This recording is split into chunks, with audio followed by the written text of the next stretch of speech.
Assalamualaikum warahmatullahi wabarakatuh. Kami dari kelompok 6 ingin mempresentasikan tentang pengantar pengembangan sistem dan analisis sistem. Berikut anggota kelompok 6. Claudia Karela dengan NIM 2018-310-172, Nadia Melinda Stefani dengan NIM 2018-310-420, Mahdia Amana Ramadanti dengan NIM 2018-310-422, Jasilatun Nikmah dengan NIM 2018-310-423, Febri Novita Lase dengan NIM 2018-310-745. Selanjutnya akan dilanjutkan untuk presentasi. Terima kasih atas kesempatannya. Perkenalkan, nama saya Claudia Karela dengan NIM 2018-310-172. Di sini saya akan menjelaskan tentang pengembangan sistem. Bagian ini mendiskusikan siklus hidup pengembangan sistem dan orang-orang yang terlibat dalam pengembangan sistem. Selanjutnya, siklus hidup pengembangan sistem. Sebuah proses 5 langkah yang digunakan untuk mendesain dan mengimplementasikan sebuah sistem baru. Berikut siklus hidup pengembangan sistem.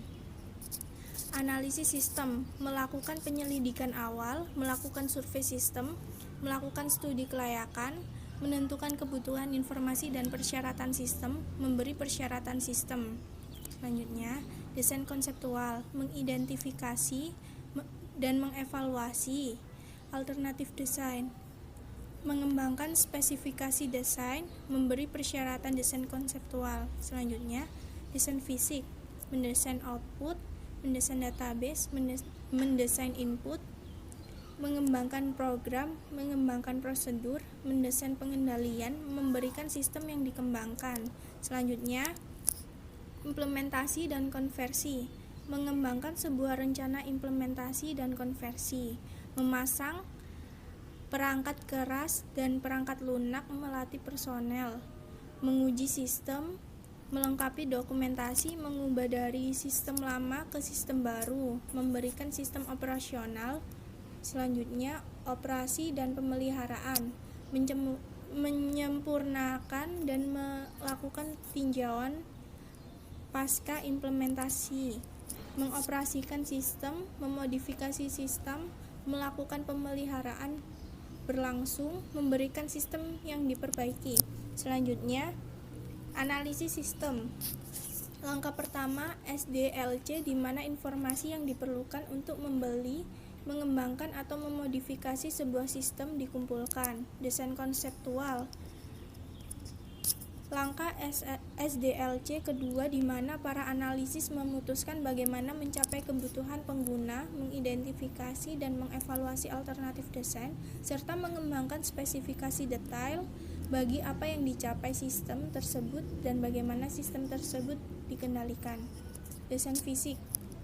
Langkah SDLC ketiga, di mana persyaratan desain konseptual yang luas dan berorientasi pengguna diterjemahkan ke dalam spesifikasi mendetail yang digunakan untuk mengkode dan menguji perangkat lunak, mendesain input atau output, membuat file atau database, mengembangkan prosedur, dan mengimplementasikan pengendalian. Selanjutnya, analisis dan program sistem. Analisis sistem. Seseorang yang membantu pengguna menentukan kebutuhan informasinya, mempelajari sistem yang ada dan mendesain sistem baru, serta menyiapkan spesifikasi yang digunakan oleh program komputer. Pemrogram komputer, seseorang yang menulis dan menguji program menggunakan spesifikasi yang dikembangkan oleh analis, serta memodifikasi dan merawat komputer program yang ada. Selanjutnya, para pemain eksternal, para pelanggan, penjual, auditor eksternal, dan entitas pemerintah memainkan sebuah peran dalam mengembangkan sistem. Selanjutnya akan dilanjutkan oleh rekan saya. Terima kasih. Terima kasih atas kesempatannya. Saya Nadia Melinda Stefani dengan NIM 420 ingin melanjutkan presentasi dari rekan saya. Saya akan menjelaskan tentang merencanakan pengembangan sistem. Dalam perencanaan ini jelas memiliki berbagai macam keuntungan dan memiliki tujuan serta sasaran sistem yang sesuai dengan rencana organisasi tersebut.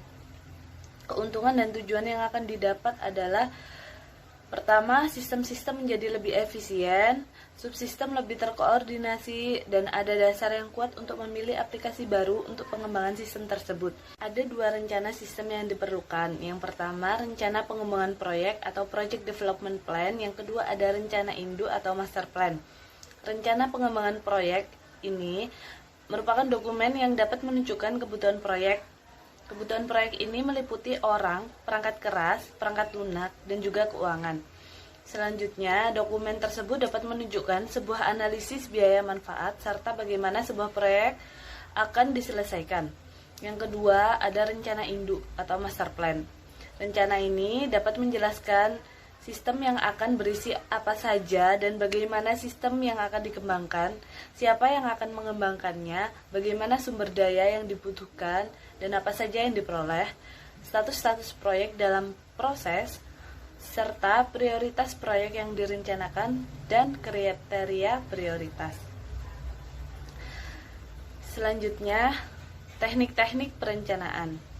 Yang pertama, Program Evaluation and Review Technique atau PERT adalah sebuah rencana untuk merencanakan, mengembangkan, mengkoordinasi, dan mengendalikan serta menentukan waktu dari aktivitas-aktivitas pengembangan sistem. Seluruh aktivitas tersebut diidentifikasi dan ditunjukkan pada sebuah diagram PERT. Yang kedua ada jalur kritis atau critical path. Jalur PERT yang mensyaratkan jumlah waktu terbesar untuk menyelesaikan sebuah proyek. Jika sebuah aktivitas jalur kritis tertunda, seluruh proyek juga dapat tertunda. Yang terakhir ada bagan Gantt. Bagan Gantt chart sebuah grafik yang digunakan untuk perencanaan proyek. Grafik tersebut menunjukkan aktivitas proyek dari sisi kiri unit waktu di atas dan waktu tiap aktivitas diharapkan untuk dijalankan sebagai sebuah batang horizontal. Terima kasih. Selanjutnya akan dilanjutkan oleh rekan saya. Baik, terima kasih atas kesempatannya. Perkenalkan, nama saya Madia Amana dengan NIM 2018-310422. Di sini saya akan melanjutkan presentasi dari rekan saya membahas mengenai analisis kelayakan. Jadi, studi kelayakan sendiri itu adalah sebuah penyelidikan untuk menentukan apakah praktis untuk mengembangkan aplikasi atau sistem yang baru. Nah, ternyata nih dalam menganalisis sebuah aplikasi, menganalisis kelayakannya itu terdapat 5 hal penting, yaitu yang pertama kelayakan ekonomi, kelayakan teknis, kelayakan hukum, kelayakan penjadwalan, dan kelayakan operasional. Nah, yang pertama yaitu kelayakan ekonomi. Jadi kelayakan ekonomi ini menguji apakah manfaat sistem ini mendukung waktu, mendukung uang, dan juga mendukung sumber daya yang diperlukan dalam pelaksanaannya. Yang kedua nih ada kelayakan teknis. Jadi kelayakan teknis ini menguji apakah sistem yang diajukan ini bisa berkembang dengan teknologi yang tersedia. Yang ketiga yaitu kelayakan hukum. Di sini menguji apakah sistem ini mematuhi peraturan negara yang berlaku, mulai dari regulasi pihak administratif dan juga kewajiban kontraktor. Lalu yang keempat ada kelayakan penjadwalan, di mana sistem yang diajukan ini dapat dikembangkan dan diimplementasikan dalam waktu yang dialokasikan. Lalu yang terakhir ada kelayakan operasional, menentukan apakah organisasi memiliki akses ke orang-orang yang dapat mendesain, mengimplementasikan, dan mengoperasikan sistem yang diajukan, dan akankah para pegawai menggunakan sistem tersebut. Lalu di sini ada menghitung kelayakan ekonomi dengan penganggaran modal. Nah, di sini ada beberapa macam metode yang dapat digunakan. Yang pertama itu net present value atau nilai sekarang bersih.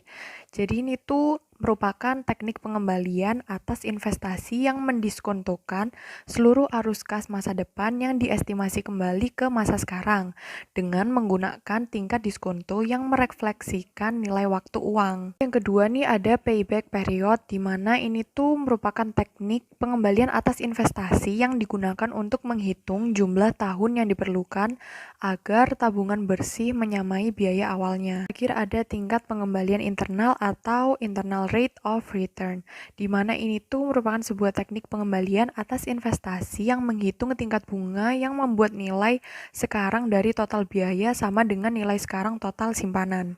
Mungkin itu saja dari saya, selanjutnya akan dilanjutkan oleh rekan saya. Terima kasih. Assalamualaikum warahmatullahi wabarakatuh. Saya Jazratun Nikma, NIM 2018 310423, ingin melanjutkan presentasi dari rekan saya. Di sini saya akan membahas tentang behavior aspect of change, yaitu cara positif dan negatif orang-orang bereaksi terhadap suatu perubahan. Mengelola reaksi perilaku ini krusial untuk mengimplementasikan sebuah sistem baru dengan sukses.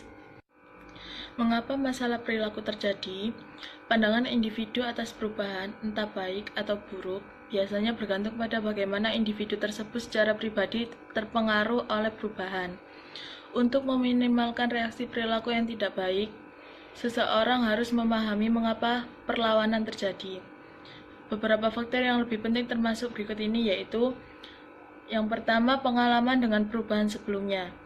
Para pegawai yang memiliki pengalaman buruk dengan perubahan sebelumnya akan lebih enggan untuk bekerja sama. Yang kedua yaitu cara perubahan diperkenalkan. Perlawanan biasanya merupakan sebuah reaksi terhadap metode-metode dalam memulai perubahan dibandingkan perubahan itu sendiri. Dan yang terakhir yaitu karakteristik dan latar belakang pribadi. Secara umum, semakin muda dan semakin tingginya pendidikan seseorang, mereka akan lebih cenderung untuk menerima perubahan. Selanjutnya yaitu bagaimana orang-orang menentang perubahan. Perlawanan awal biasanya keras, ditunjukkan dengan kegagalan untuk memberi para pengembang informasi, kelambanan, atau kinerja di bawah standar. Perlawanan biasanya berupa salah satu dari ketiga bentuk ini, yaitu agresi, proyeksi, atau penghindaran.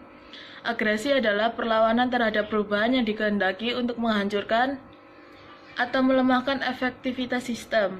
Yang kedua yaitu proyeksi, adalah perlawanan terhadap perubahan dengan menyalahkan apapun dan segalanya pada sistem baru. Dan yang ketiga yaitu penghindaran, adalah mengabaikan sistem informasi akuntansi baru dengan harapan agar masalah sistem akan segera pergi. Selanjutnya yaitu mencegah masalah perilaku. Unsur manusia biasanya merupakan masalah paling signifikan yang dihadapi sebuah perubahan dalam mengimplementasikan sebuah sistem. Dapat ditingkatkan dengan mengamati panduan sebagai berikut. Yang pertama yaitu melibatkan pengguna. Mereka yang terpengaruh oleh sistem harus berpartisipasi dalam pengembangan dengan memberi saran dan membantu membuat keputusan. Yang kedua yaitu memperoleh dukungan manajemen. Tunjuk seorang pendukung yang dapat menyediakan sumber daya dan memotivasi yang lain untuk membantu dan bekerja sama dengan pengembangan sistem. Yang ketiga, memeriksa ulang evaluasi kinerja. Standar dan kriteria kinerja harus dievaluasi ulang untuk memastikan bahwa standar dan kriteria tersebut sesuai dengan sistem yang baru. Yang keempat yaitu menghindari emosionalisme. Ketika logika beradu dengan emosi, logika jarang dapat diharapkan. Dan yang terakhir yaitu menjalin lini komunikasi yang terbuka. Siapapun yang terpengaruh oleh pengembangan sistem harus memiliki sikap percaya dan dapat kerjasama. Terima kasih, sekian presentasi dari saya. Selanjutnya akan dilanjutkan oleh rekan saya. Terima kasih atas kesempatannya. Nama saya Feber Novitalase. Di sini saya akan melanjutkan presentasi dari rekan saya yang membahas tentang analisis sistem. Permintaan untuk pengembangan sistem merupakan permintaan tertulis untuk sebuah sistem baru atau peningkatan sistem yang menjelaskan tentang masalah-masalah yang terjadi pada saat ini, alasan untuk perubahan serta tujuan, manfaat, dan biaya sistem yang diajukan.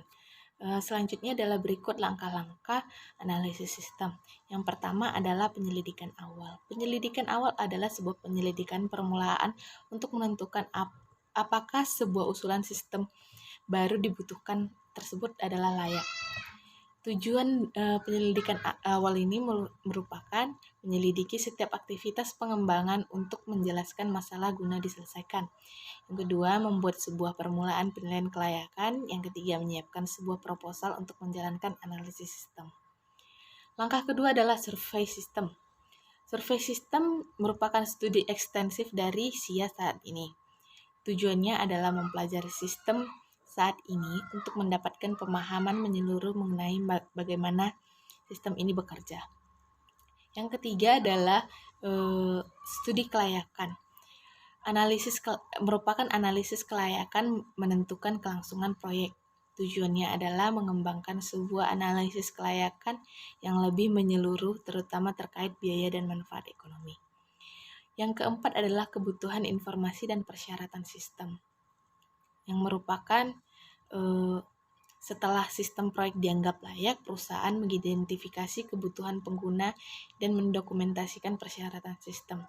Tujuannya mengidentifikasi kebutuhan informasi pengguna, menentukan tujuan dan persyaratan sistem tersebut.